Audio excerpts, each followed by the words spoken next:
Legacy of Wisdom is a nonprofit project building a vision for best practices for living and fulfilling life's potential. While focusing on the last half of life, it remains applicable to all generations.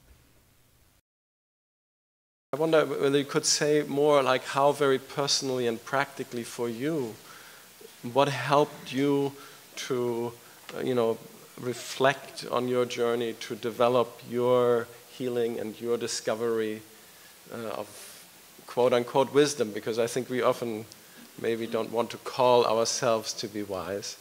I don't know why, but I'm thinking about the end of the Vietnam War, Uh-huh. Where suddenly Saigon collapsed and American helicopters were, it was that tragic image of, our Vietnamese allies hanging on to the runners of the helicopter, and it just seemed to happen all of a sudden.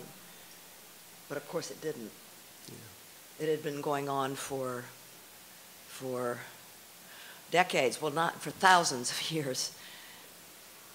I won't even, I don't want to spend too much time on that, but you think that it happens all of a sudden. Yeah. And light bulbs do go off, but they only go off because there's been this rhizome underground of occasional sprouting up, capturing the sun, and then going back down again. You just haven't been aware of it. Yes, I started my workout. That's not where I became embodied, though, but it was the beginning. Yeah. Gloria Steinem said, empowerment can begin in the muscles. But I didn't realize that until afterwards. But it's incremental.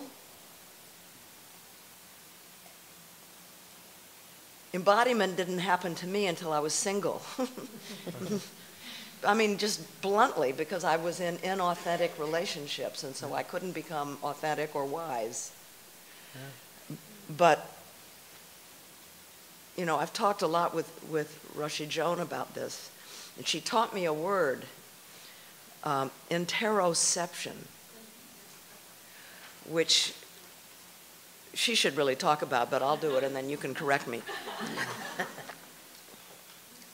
Being aware of our bodies, including the inside of our bodies, our pulses, our muscles, all of the things that are going on inside. And we lose that in this culture. And again, I want to stress, especially women, because so much pressure is put on us about our bodies and conforming and trying to be perfect. And I don't know if any of you have shared this, but I spent a good chunk of my life thinking I had to be perfect. And one of the great, when I was writing my last book, I became a Christian, and I was so upset that it always said in the Bible that Jesus told his disciples, "You must be perfect as the Father is perfect." But then someone who knew Aramaic, actually it was William Bridges, said that's not at all what Jesus was saying. Jesus was saying, you must be whole as the Father is whole. And I became whole around that same time that I read that, and I could feel it. I could feel it happening. And when it began to happen, the workout business, physical exercise, began to change for me. And I began to, I didn't know there was a word for it, interoception. But I allowed myself to go inside my body, and I began to feel self-empathy. And as I learned from Joan, it's very difficult to have empathy for others if you don't have empathy for yourself. And empathy is a step towards what is far more deep, is compassion. And I learned from Joan that compassion means not just that you feel what the other person is feeling, but you want to do something about it. And that was so beautiful to me. It starts with deep inner, and it becomes wide outer. But it has to start inside. And then you have to find ways to express it. And I can't remember the question.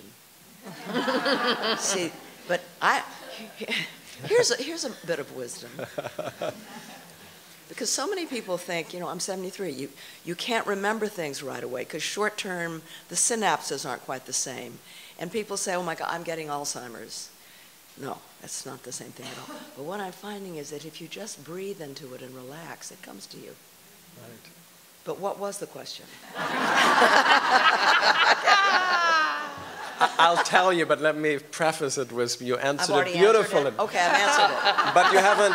I know there were some other things I wanted to say, But that's not the thing. I want to come back to the question because I think you might want to add something, which is the question was, what was it very practically in your life that helped you to heal, to wake up, to become more present, to become more wise? Well, I think it's yes, that's right. It's you know, it's like with the ending of the Vietnam War. You think it happened all of a sudden, but it's in fact, you know, if you're trying to be better, which I was trying to do because then my father would like me, because I would be more like the characters that he was playing. So I didn't want to be Barbarella forever. And so I went from Barbarella to becoming an activist. That's the first step. Yeah. Because it begins to, I mean, it was what's wonderful, and I feel it's a real mitzvah for me, is that things happened to me when I was old enough to be kind of aware of them. You know, I had lived all my life very privileged, and suddenly, because of the anti-war movement, I was put in the path of wise people and people who had eschewed certain lifestyles in order to practice their wisdom for peace. And they lived differently. I felt like suddenly I was in a warm bath with people that were totally different. So that was the first step. Yeah. And then, in order to raise money for the political work I was doing, I started the workout. I mean, it was just because I needed money. But then I began to realize that people were coming to me who were in my class that I was teaching, saying, I don't know, something's happened. It's like today, for the first time, I went into my office and stood up to my boss. You know, or just all kinds of little stories about what was happening. I thought, this has nothing to do with being thin or how they look. This was all about, I am. Women were starting to come back into their body. And so that was a step in it.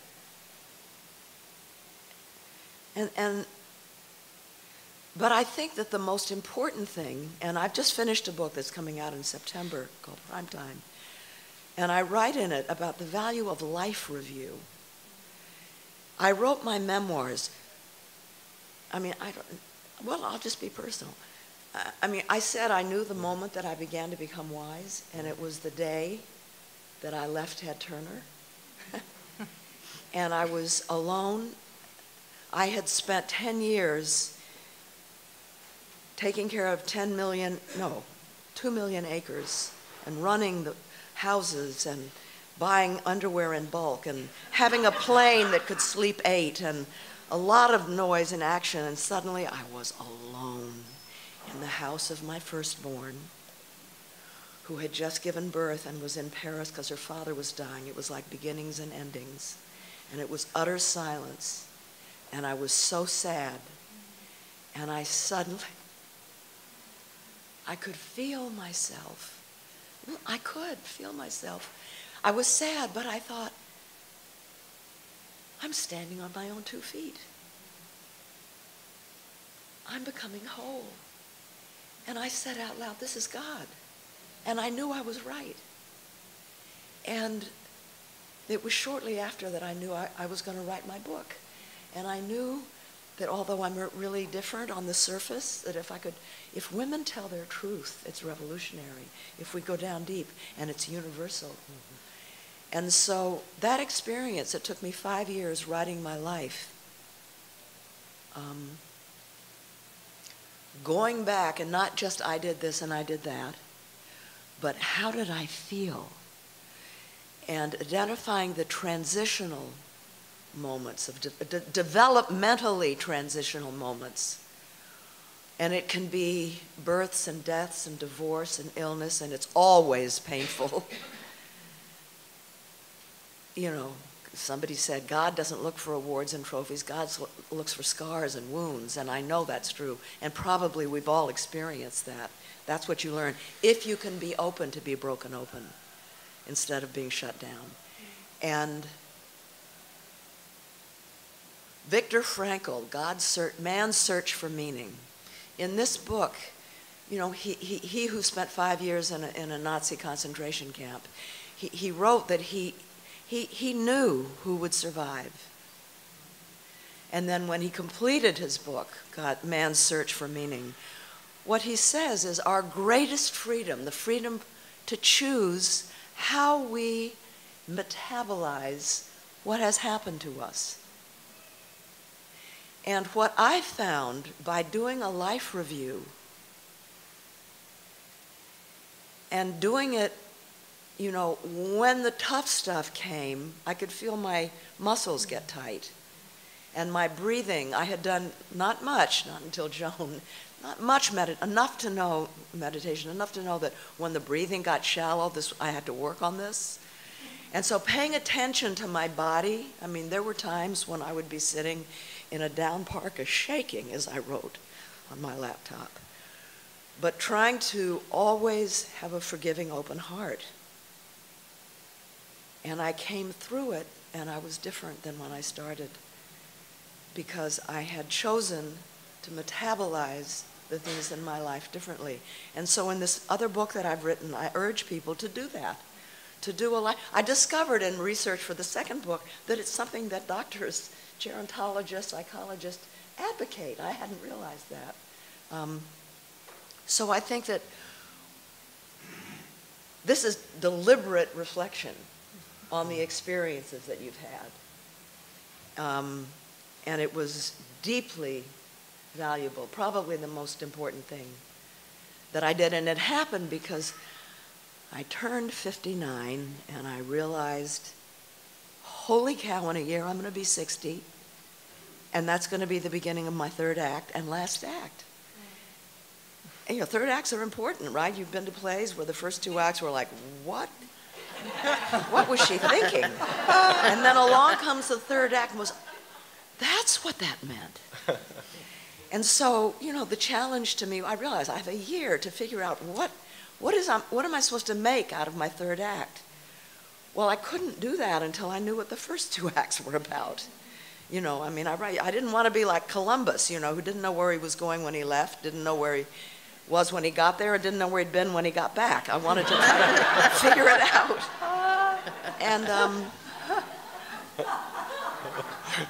And that was the idea of, you know, that was where it began. The consciousness that also, I watched my father die. It was a prolonged thing, and he didn't speak. You know, one always hopes that before the end, the parent who never talked when they were well will suddenly get wise and say all these things. They don't. And so it was my lesson to learn, and I realized I'm not afraid of dying. What really scared me was the idea of getting to the end, as he had, with regrets. And the regrets are always what you did not do. And so part of what informed the writing of my book and my living now in the middle of my third act is living so that those, I won't, you know, there are always some regrets, but that I will address things that could become regrets at the end, so that when I go out, I will become an angel. You already And then are. God.